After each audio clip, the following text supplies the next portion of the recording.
Hello friends, नमस्कार। और अभी हम टेस्ट सीरीज जो चल रही है सीरीज जो चल रही है सीबीएसई 12th की, वो ह्यूमैनिटी सब्जेक्ट्स के हम टेस्ट सीरीज की बात कर रहे हैं। उसमें पॉलिटिकल साइंस हमारा सब्जेक्ट चल रहा है और आज हम बात करेंगे द कोल्ड वॉर के कुछ एमसीक्यूज़ की और उनको जानेंगे।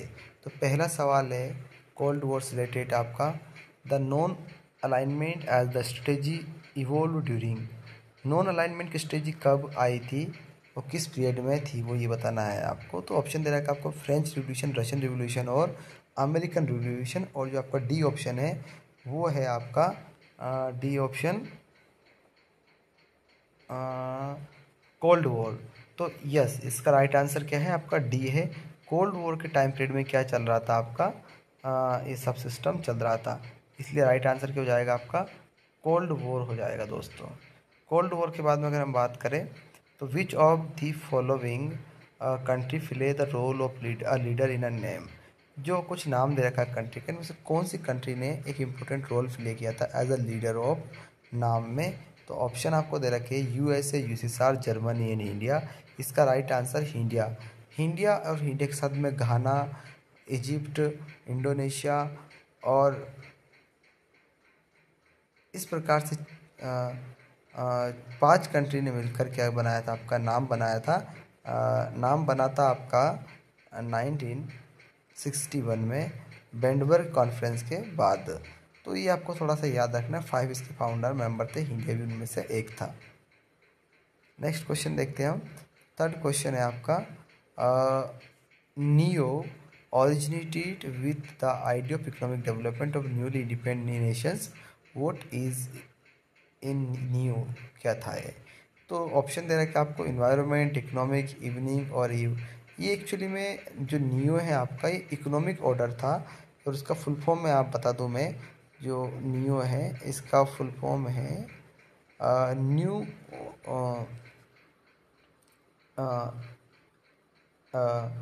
Economic, new independent economic order की बात कर रहे हैं हम न्यू में। और ये किससे रिलेटेड था, तो ये नाम ने ही काम किया था और बाद में वो इकोनॉमिक को लेकर काम कर रहा था, उसको कहा गया है। उसका राइट आंसर क्या है, बी है। हम इससे आगे बढ़ते हैं। तो क्वेश्चन है which of the following is की प्रिंसिपल ऑफ नेम। जो नाम था नॉन अलाइनमेंट मूवमेंट, उसका की प्रिंसिपल है वॉयलेंस नहीं, प्रोपोगेटिंग ऑफ टेररिज्म नहीं, अपोजिंग सस्टेनेबल डेवलपमेंट नहीं, mutual respect to each other territorial integrity on TS. Exact सही बात है, तो इसका ऑप्शन नंबर क्या जाएगा, डी आ जाएगा, क्योंकि की प्रिंसिपल बताना है। नेक्स्ट क्वेश्चन है आपका, the end of was the beginning of cold war. Cold war की बिगिनिंग किसकी एंड के साथ हुई थी, तो ये ऑप्शन दे रखा है आपको, तो इसमें जाएगा सेकंड वर्ल्ड वॉर। दोस्तों जैसे ही आपका 1939 से लेके 1945 में आपका सेकंड वर्ल्ड वॉर चला, और जैसे ही सेकंड वर्ल्ड वॉर का एंड हुआ उसके बाद आपकी किसी से हो जाती है, कोल्ड वॉर की बिगिनिंग हो जाती है। थोड़ा सा याद रखना। नेक्स्ट क्वेश्चन देखते हैं हम। और नेक्स्ट क्वेश्चन आपका, what is logic of deterrence. Logic of deterrence क्या है। तो इसका राइट आंसर है आपका दोस्तों option number A, both side have the capacity to retaliate against an attack and to cause so much destruction and neither can afford to initiate war.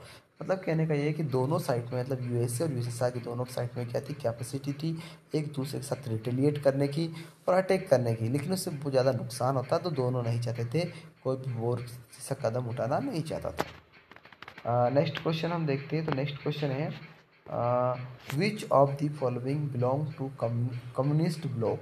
इनमें से कौन सी कम्युनिस्ट ब्लॉक को जो ब्लॉक बनाया था, देखो आपको दो ब्लॉक थे, एक आपका यूएसए वाला ब्लॉक था और एक आपका यूएसएसआर वाला था। जो यूएसए वाला था उसको हम कैपिटलिस्ट कहते हैं, और जो आपका रशिया वाला था उसको हम सोशलिस्ट कहते हैं। सोशलिस्ट ब्लॉक में कौन आता है, central Europe, eastern Europe, Asia, east Asia, और लास्ट है आपका ऑल ऑफ दी वर्ल्ड। इसमें ऑल ऑफ दी वो सब जो भी दे रखे, eastern Asia, central Europe, east Asia, eastern Europe, ये सारे मिलके इसमें आते थे। हम क्वेश्चन की ओर बढ़ते हैं नेक्स्ट। और नेक्स्ट क्वेश्चन है आपका, नेक्स्ट क्वेश्चन है the Warsaw Pact also known as. तो western alliance, eastern alliance, southern alliance, north alliance. तो इसका राइट आंसर है दोस्तों Warsaw Pact, also known as Eastern